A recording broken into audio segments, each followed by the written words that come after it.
So many sharings. So Lucas says, such a beautiful space of oneness with Swamiji, and I managed to roll the lemon several times. So next time you do increase the level of manifestation. You declare which direction it should fall. All right. And do it with multiple objects. After that, moving on to the silicon. Put the object, no touch. Put the object on the silicon. So whatever level you like it, you can put it and manifest that.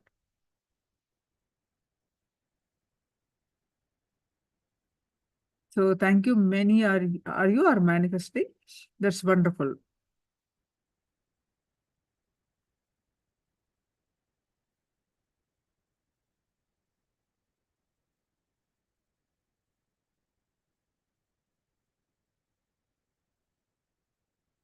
So Kundalini awakening raises your ultimate possibility.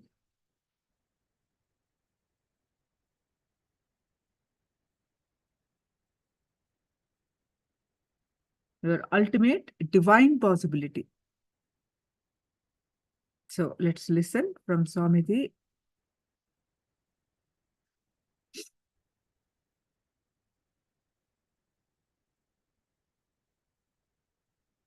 Deluded, or the enemy finds the information given by traitor is not right, then the traitor and enemy lose the trust on each other. Both are good for the leader. That's all. Understand? ஆகமத்துல பெருமான் சொல்லி இருக்காரு. Paramashiva has told in Agama about the administration. Understand, I tell you. Now the traitors will feel, hey, I have been used to send wrong information and to keep the enemies deluded.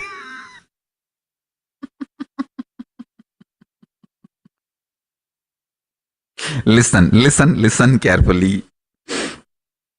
Listen carefully.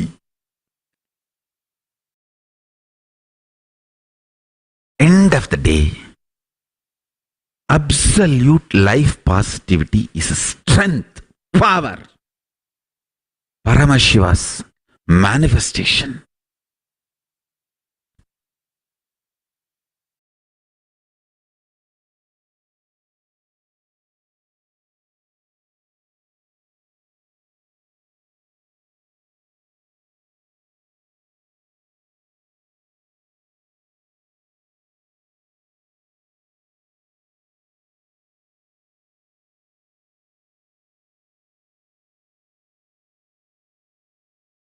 Later on, listen to this satsang, you will understand more details.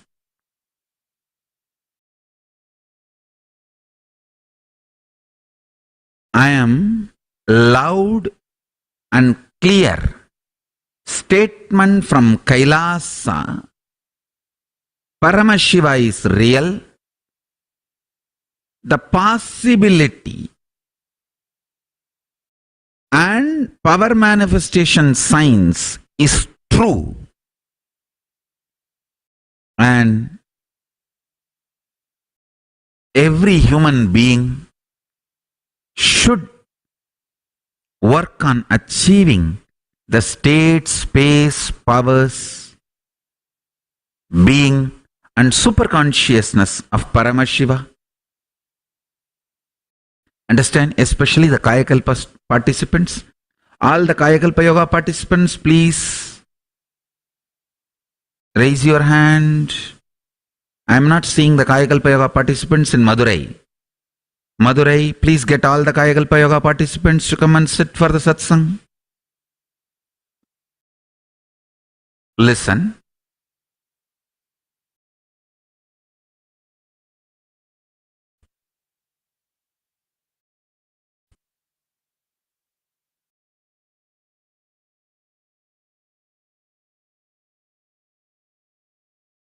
Kayakalpa Yoga is a pure science of manifesting the possibility and powers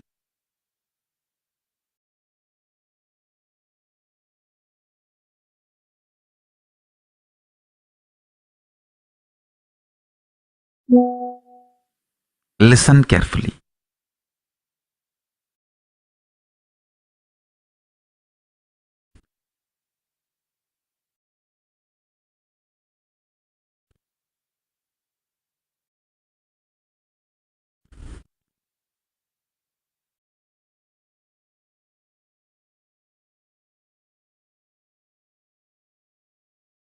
When you speak about the ultimate, only seekers connect with it. Person who is soaked in extreme life negativity does not even feel connected to the ultimate truth.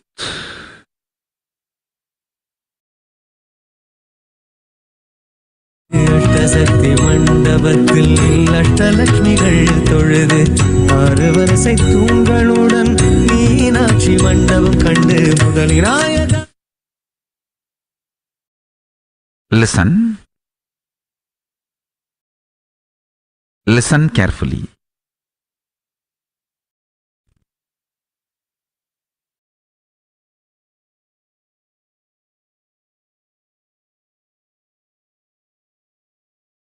In every level, whether your health, wealth, relationships, completion, fulfillment, social existence, spiritual enlightenment, in every level,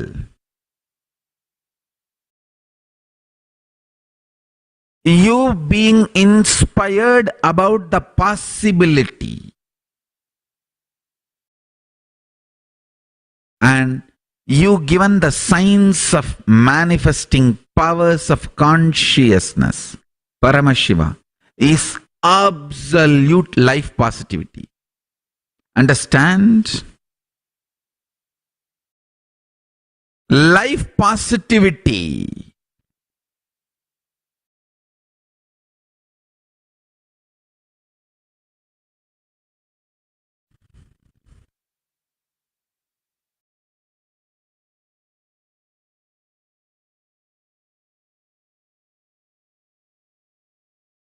Everyone who is frustrated, angry, unable to deal his own possibility, extreme laziness, does not want to work towards the higher consciousness or possibility, they try to deny the whole science and they are angry at people who are talking and manifesting these signs. That is the important thing. Understand? See, not only, it's like in the young age, you hear a story in your primary school, that fox which could not get the grapes screams, oh, these grapes are sour. Exactly. When you can't get and you don't have interest in getting it, you are too lazy, too tired, too bored, too agitated, irritated, frustrated, never even tried, then what is the best way? Deny the whole possibility. Understand? Self-denial leads to universal denial. Deny the whole universe. You see, if I cannot achieve something, whole universe cannot achieve it. That is why I always tell people, if somebody is individually negative, he becomes representative of devil. If somebody is individually positive, he becomes representative of Paramashiva.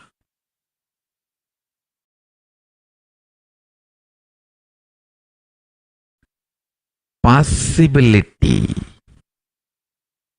and power manifestation science is absolute life positivity. That is the source, core inspiration, Paramashiva. I tell you, every time if somebody triggers, inspires possibility in you, they awaken Paramashivatva in you. Every time somebody makes you feel impossible, life denial, life negativity, they are destroying your possibility and pushing you into the space of negativity, life negativity. Understand? Kailasa is the beautiful possibility I am introducing to human beings.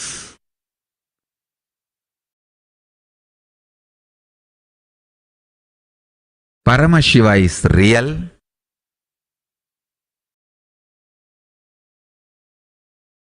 His teachings, Vedas and Agamas are real. And what he is teaching, the state space powers, being and superconsciousness of Paramashiva is real.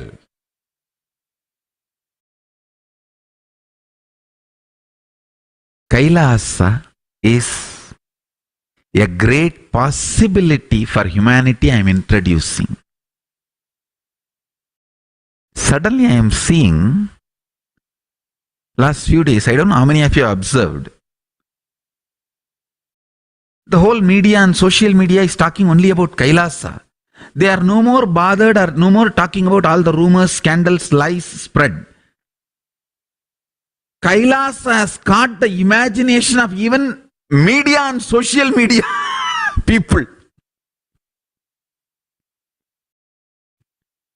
ஐயா, memes போடுற மாம்சுகளா, நீங்க எங்க இருக்கீங்க, எப்படி இருக்கீங்க, நீங்க நல்லவங்களா கெட்டவங்களா எனக்கு ஒன்னும் தெரியாது. ஆனா ஒரு நல்லது பண்ணிட்டீங்க. உங்களுக்கு யார்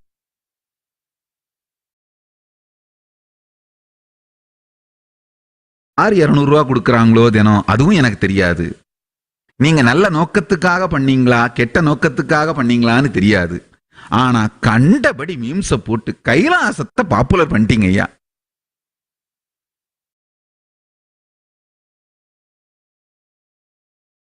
கைலாசம் ரொம்ப பாப்புலர் ஆயிருச்சு.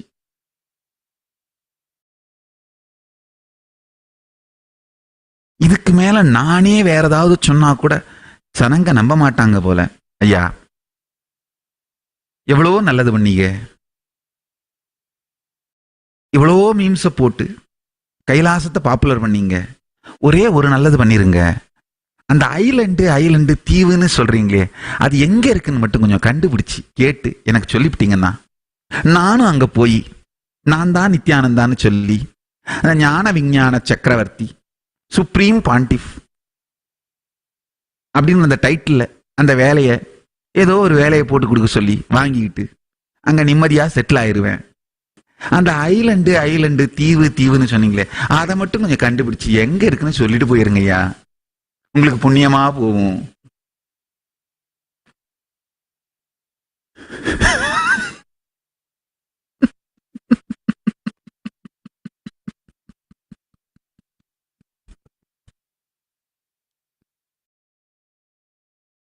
ரொம்ப கூவுறாங்க ஐயா, கொடுத்த காசுக்கு மேல கூவுறாங்களே, வாங்கின காசுக்கு மேல கூவுறாங்க.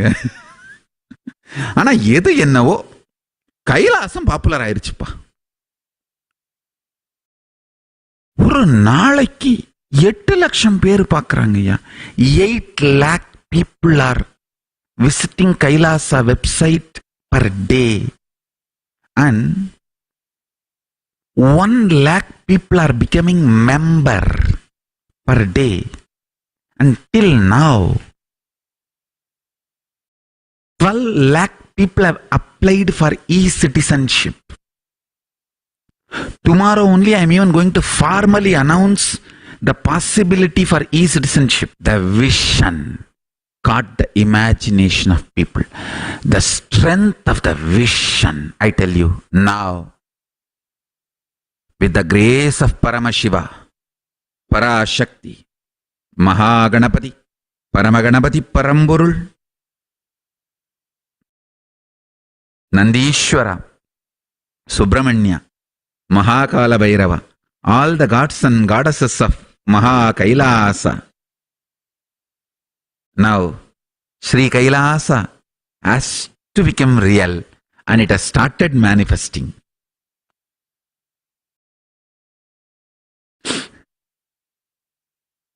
Understand?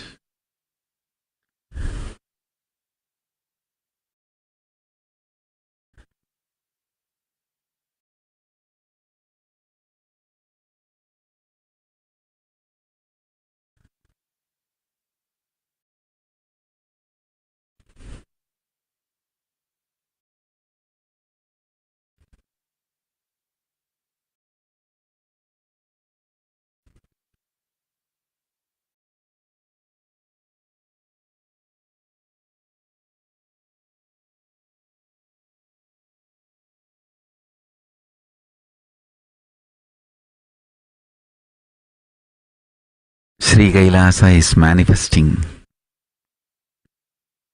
I think people asked me, Swamiji, why suddenly on that particular day it started becoming popular? He said, if you ask me what I will tell, I am a Hindu sannyasi. I will tell, oh, that day was the 4th day of the Brahmotsavam.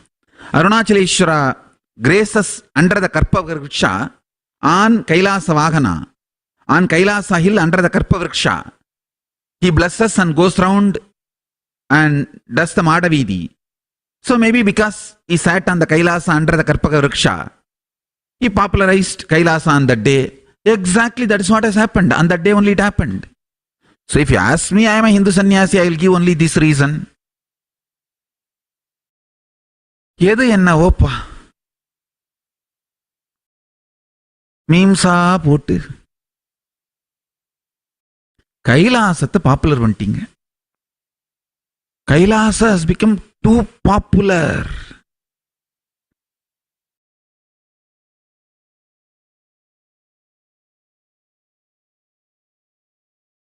I only request all the people who sent email, please give us little time for us to respond. We did not expect this kind of a positive response, and I want to tell you, less than 1% negative emails. 99%, more than 99%. It's all absolutely positive, supporting, enquiring.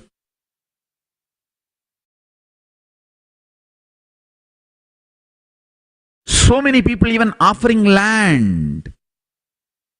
I wanted to thank all the people who are offering land all over the world.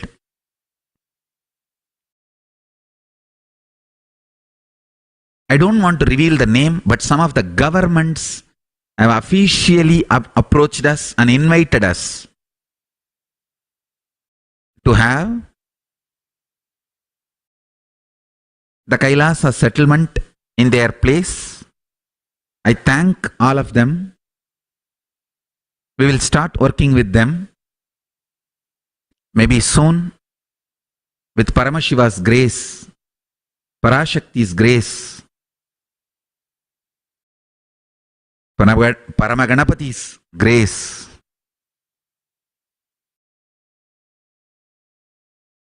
Mahakala Bhairava's blessings,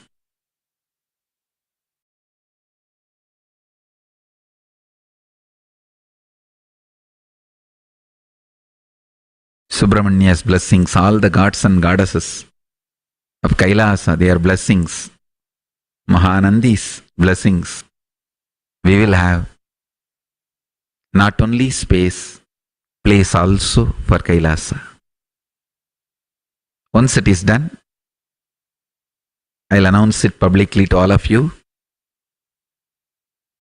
I want to tell you, I never expected this kind of response. I really thought we will humbly continue our services. Now I want to tell you all,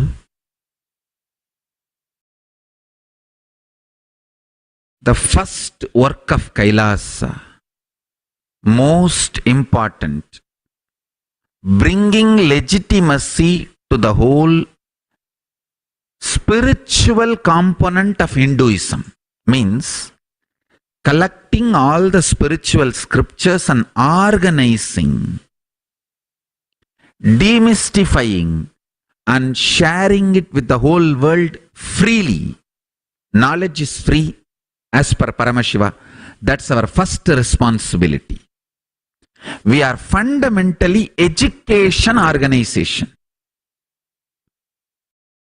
Kailasa is inspiring people for the possibility and power manifestation science and giving them ultimate absolute inspiration about life positivity.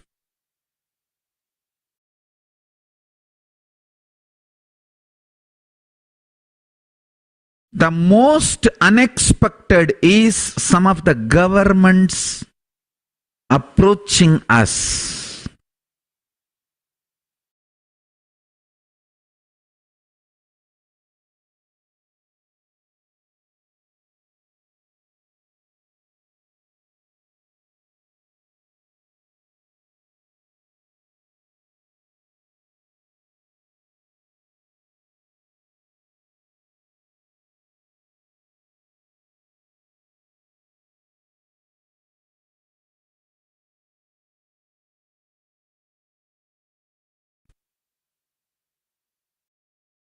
That was the most unexpected but sweet surprise.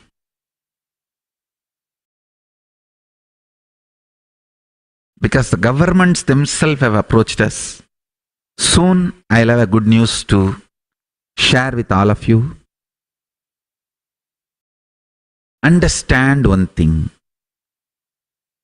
All intelligent people, people who started thinking, have realized power manifestation science is true. All the great scientists have started understanding human beings have extraordinary potential and possibility, whether in the field of brain research or in the field of physics or even in the field of biology. The researchers and scientists have realized human beings have ultimate possibility and too much is there to be explored, and they all understand Hinduism has too much to contribute to the world. And now, good or bad, right or wrong, whether people want or not, I am not talking out of anger, arrogance, pride. Please understand.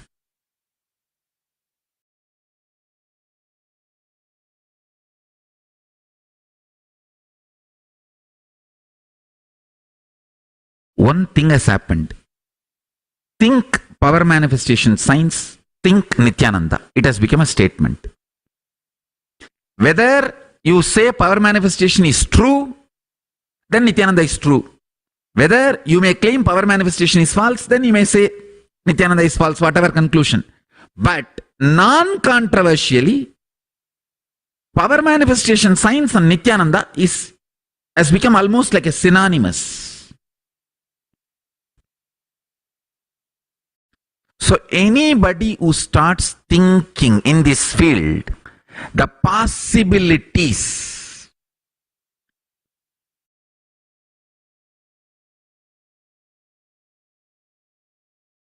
they started thinking Nithyananda, and they want to start building relationship.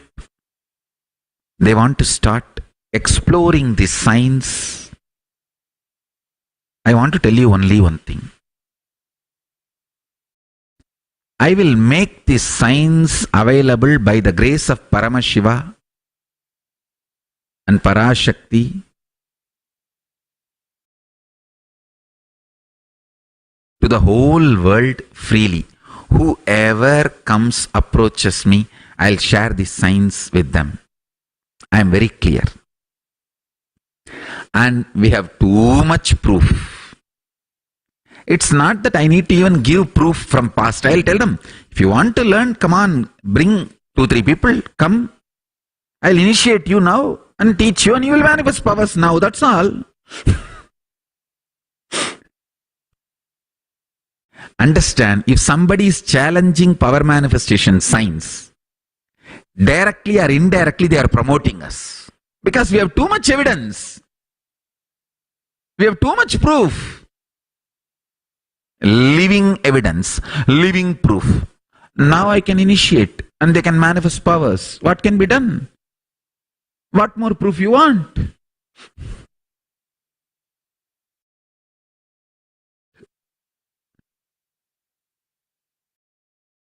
I want the whole Sangha to take the responsibility and stand with me during this time, intensely enriching. I really want, any of you want to volunteer to attend all these emails, because lakhs, hundreds of thousands of emails every day.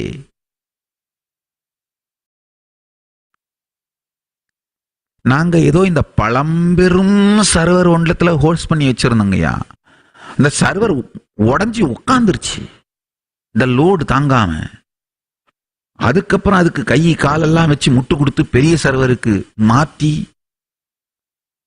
We never expected this kind of a load. Some old server we have loaded. We were running. Now we will have to upgrade ourselves and take the whole thing to the next level. I give you a few minutes. If any of you want to help us in attending all these emails, now please send an email, kailasa.org/satsang.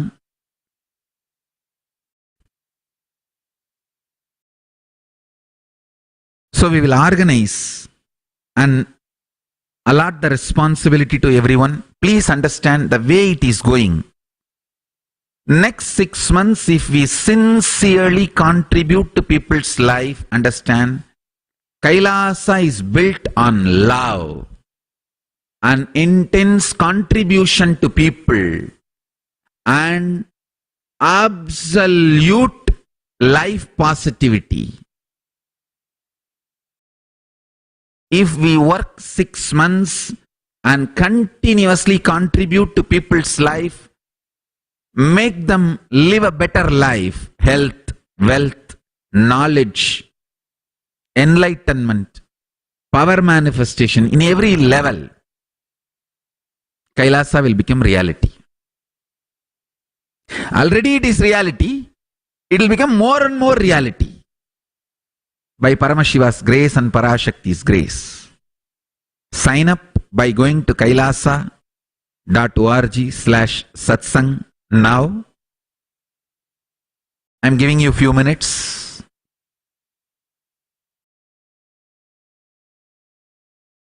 Om Namah Shivaya. Om Namah Shivaya.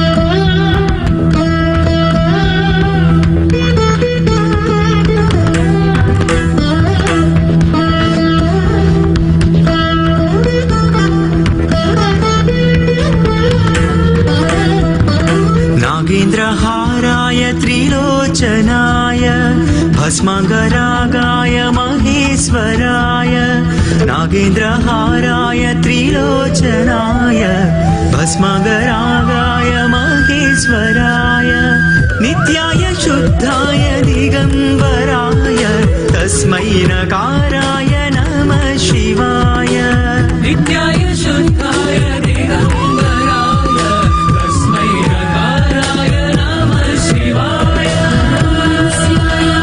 Shiv ओम नमः शिवाय हर ओम नमः शिवाय शिव ओम नमः शिवाय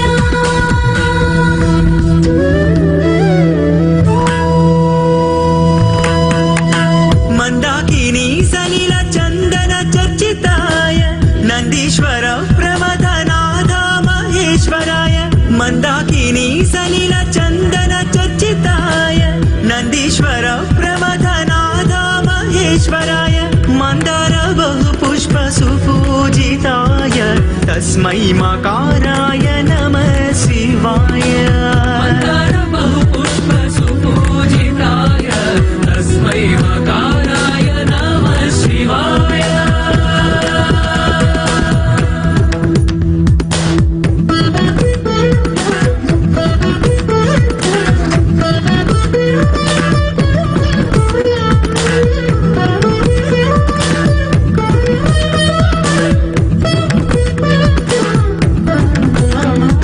శివాయ గౌరీ వదనారవింద సూర్యాయ దక్షధ్వరనాశకాయ శివాయ గౌరీ వదనారవింద సూర్యాయ దక్షధ్వరనాశకాయ శ్రీనీలకంఠాయ వృషధ్వజాయ తస్మై శికారాయ నమః శివాయ. శ్రీనీలకంఠాయ వృషధ్వజాయ తస్మై శికారాయ నమః శివాయ. శివ ఓం నమః శివాయ హర ఓం నమః శివాయ శివ ఓం నమః శివాయ.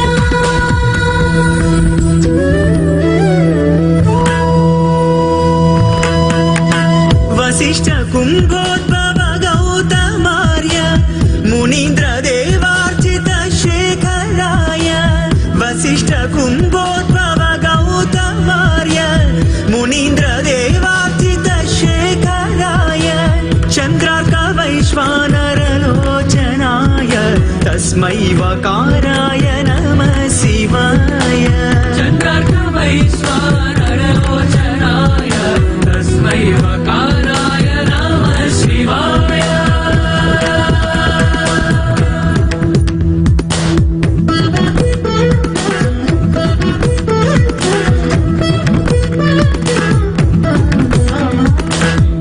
यक्षस्वरूपाय जटाधराय पिनाकहस्ताय सनातनाय यक्षस्वरूपाय जटाधराय पिनाकहस्ताय सनातनाय दिव्याय देवाय दिगंबराय तस्मै यकाराय नमः शिवाय. दिव्याय देवाय दिगंबराय तस्मै यकाराय नमः शिवाय. శివ ఓం నమః శివాయ హర ఓం నమః శివాయ శివ ఓం నమః శివాయ. ఓం నమః శివాయ. పంచాక్షరమిదం పుణ్యం యః పఠేత్ శివ సన్నిధౌ శివలోకమవాప్నోతి శివేన సహ మోదతి శివేన సహ మోదతి శివేన సహ మోదతి.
Yes, thank you. Even now, hundreds of emails are pouring. Let me continue the satsang.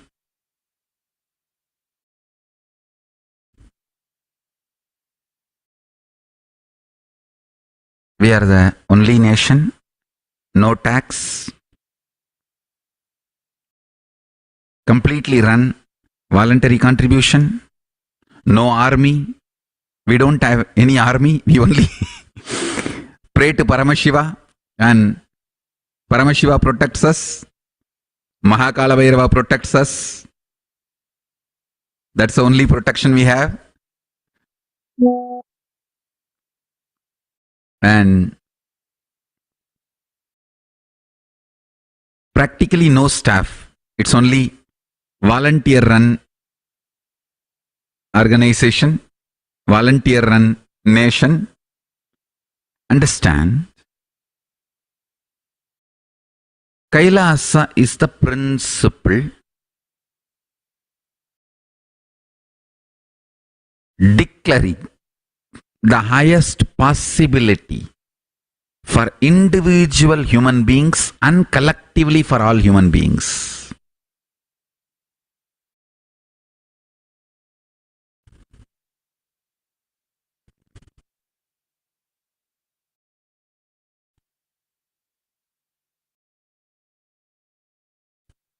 In every level, see, even building your home, Paramashiva teaches you the science of space, how your inner space is connected to the space you are living, how to create a living space which will make your inner space into ultimate space. That's all. In every level.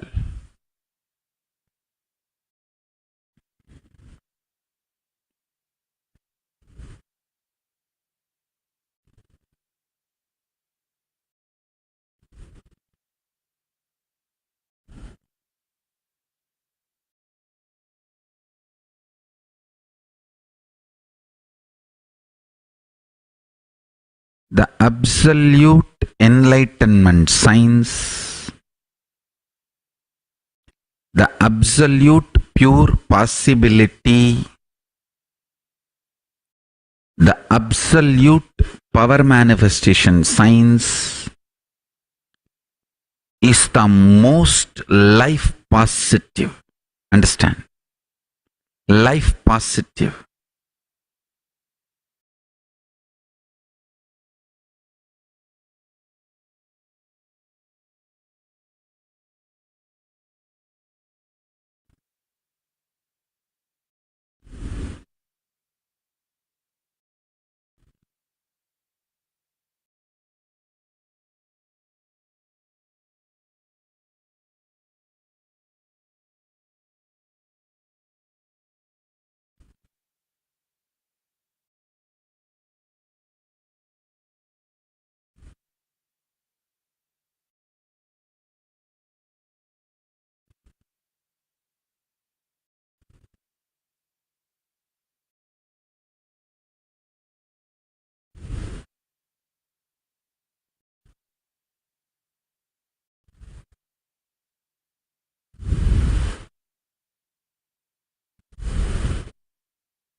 I wanted to reveal a powerful cognition from Kailasa.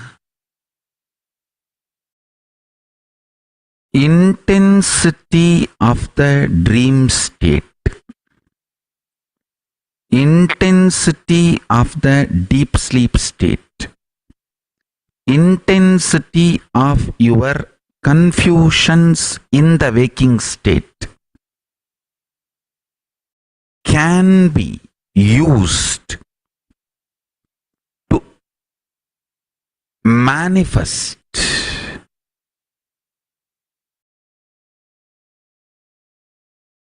state space powers of Paramashiva intensely in you just by realizing these different states are paintings on the canvas called you, consciousness. Let me repeat. Intensity of the dream state. Intensity of the deep sleep state. Confusions of the waking state.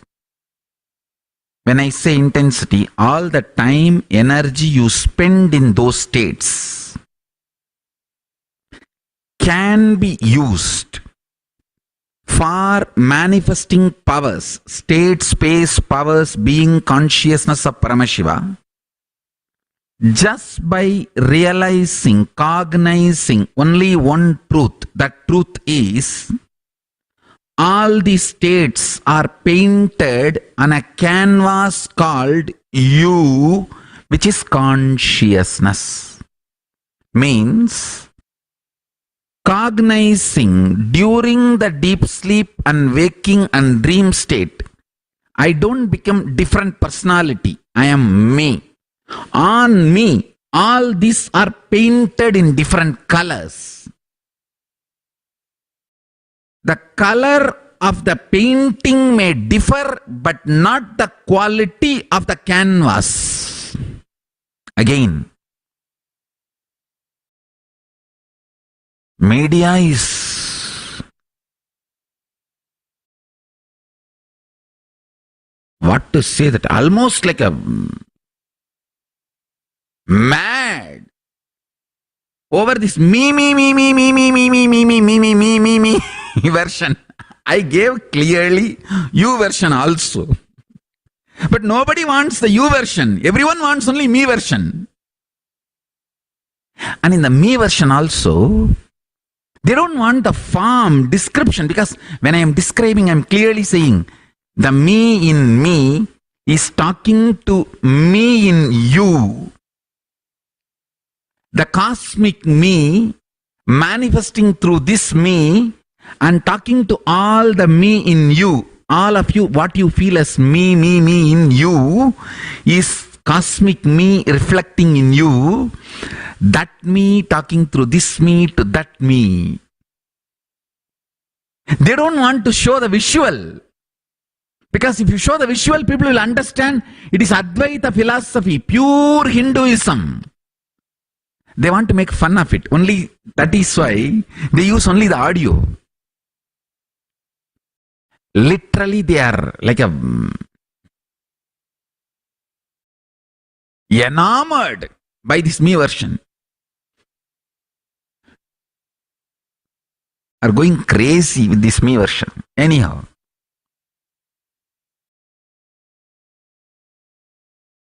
Now let me share this pure truth. Listen carefully.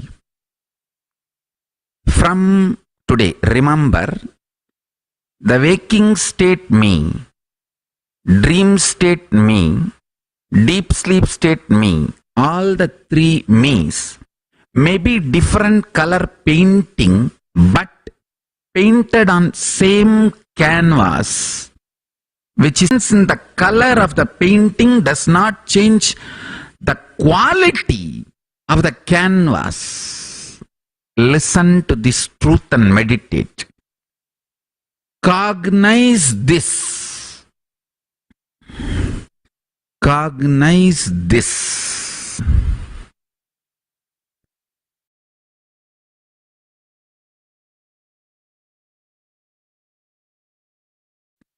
This cognition, when you wake up, when you are confused, understand, even when you are utterly confused and powerless, the core consciousness quality does not change.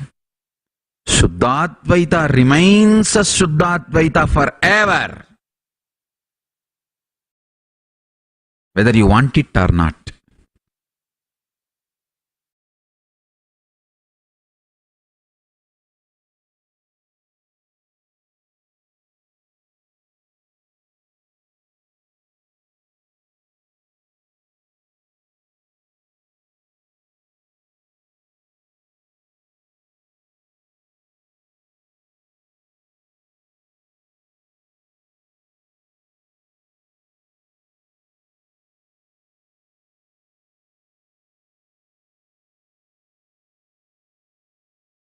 few things I can tell very clearly.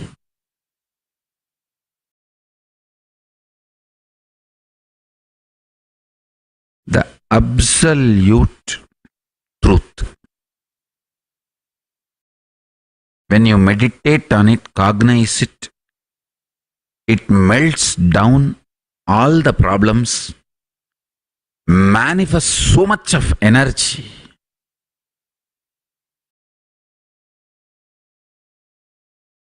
You just manifest all the best things as reality.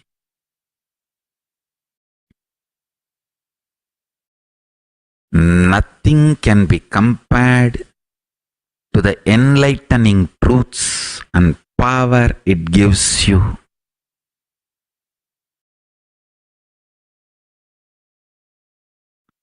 Enlightening truths and power it gives you.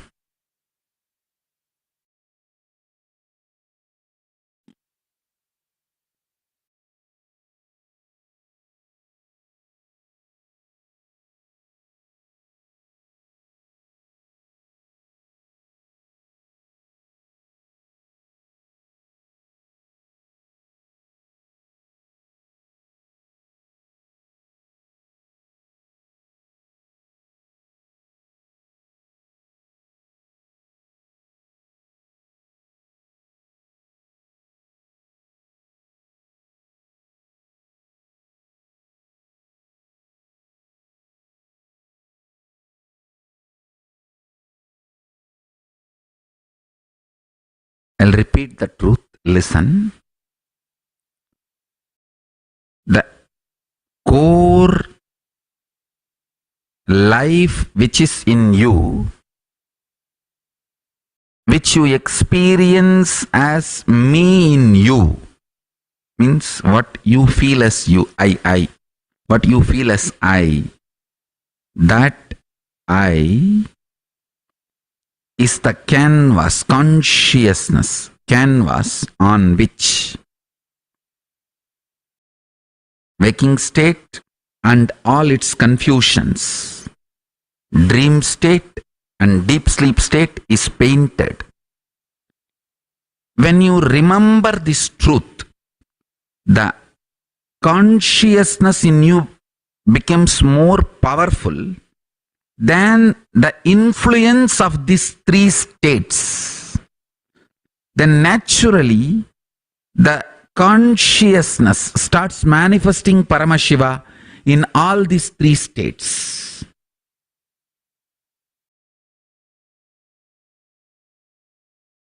It is as simple as remembrance. That's it.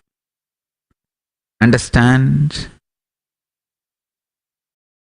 Remembrance is too powerful. Not as simple as you think.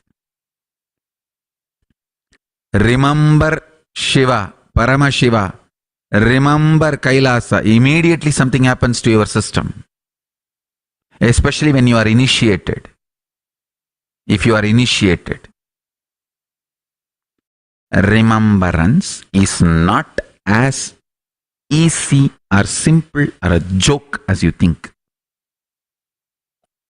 It's too big and too powerful, too beautiful, too wonderful. It can do too much.